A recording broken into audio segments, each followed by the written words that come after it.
Welcome to today's daily audio briefing of the Curated news for Wednesday, July 8th, 2026.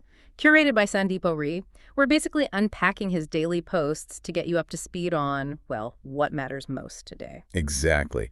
And starting off with a really interesting report in the Financial Express about the Chinese AI startup DeepSeek. They are aggressively developing their own AI chips right now. Right, to cut their reliance on NVIDIA and Huawei, which, makes total sense. It's basically like building your own engine instead of renting one, right? Yeah, exactly. If you don't control the foundational hardware, you don't really control your AI's long-term future. It is just a massive play for technological sovereignty. Oh, wow, yeah. And, speaking of strategic ambitions, we're actually seeing similar moves on the geopolitical front, too. We are, yeah. The Business Standard just highlighted this huge expansion of India's footprint in Southeast Asia. Prime Minister Modi and President Subianto announced, what, 20 new initiatives to deepen India-Indonesia ties? 20, yeah.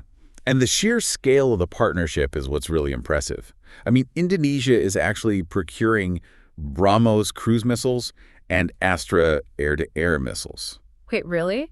That is a huge deal for defense. It is, but the strategy extends, far beyond defense.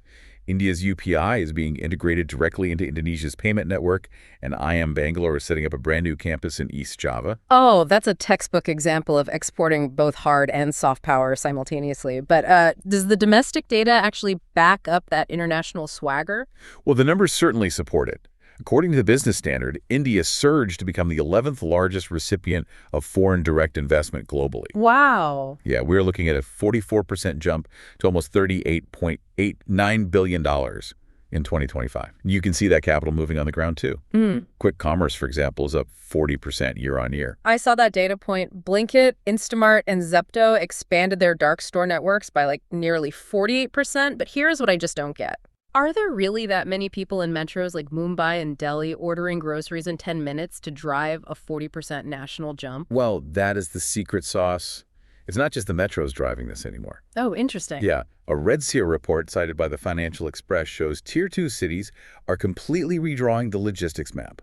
Food delivery transactions in those smaller cities leaped from 60 million in SY21 to 180 million in FY26. That is a massive jump. Right. Vastly improved digital infrastructure and widespread smartphone penetration mean, a customer in a Tier 2 city now demands the exact same on-demand infrastructure as someone in Bangalore. Let me push back on this a bit, though. If everyone is spending like crazy on quick commerce, where's the money coming from? Are we just funding this consumer boom with credit? That is the crucial question to ask. The Financial Express points out that Indian household debt rose to 45.5% of GDP by September 2025. Which honestly sounds like a credit bubble waiting to pop. It sounds scary in isolation, but context is everything here. What we're really seeing is credit democratization. More people getting access to formal banking for the first time. Okay, that's fair. Yeah, compare that 45.5% to other emerging markets. Thailand is sitting way up at 87.3%, and Malaysia is near 70%. So leverage is growing, but there is still substantial headroom. Right. Plus, retail investment is soaring at the same time, with Demat accounts hitting over 231.5 million in June. So, on paper, financial accountability seems relatively stable. Civic accountability, however, is a completely different story. The Free Press Journal covered a fiery session at the Bombay High Court regarding Mumbai's persistent waterlogging during the rains. Oh, yeah. The court essentially told citizens they cannot just blame the municipal corporation when things go wrong if they aren't following the rules themselves. The exact quote was brutal. The court noted that citizens suddenly open the law books and demand a 7-day notice during demolitions, but, quote, when you grab the land, nobody reads the law. Yeah, a harsh reminder that functional infrastructure requires both civic and government cooperation. Definitely. But shifting gears completely to the global stage, let's look at the 2026 FIFA World Cup. The Financial Express projects the tournament will generate a staggering $9 billion in revenue. $9 billion. Wow, that is a massive leap from the $6 billion they made in Qatar.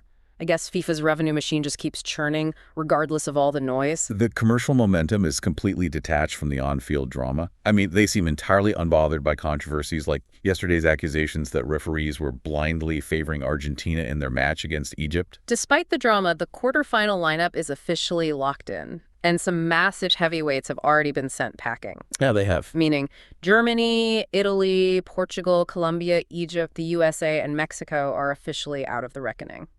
And wrapping it up for another Wednesday morning is this last piece detailing an Economic Times report that Galaxy lost contact with Mission Drishti. Right, but Sandeep notes a really vital perspective on this.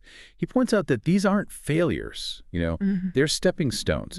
When you're pushing the boundaries of what's technologically possible, setbacks are an inherent part of the design process. Good entrepreneurs shouldn't be deterred. Exactly. And Sandeep actually urges you to check out his short articles on the behavioral science WhatsApp group. Take a look at yesterday's post, number 876, about the difference between regret and disappointment. When you look back at your own setbacks, are you feeling the sting of regret for what you didn't do, or just the disappointment of a temporary stepping stone? Have a fab day, folks. We'll see you tomorrow morning.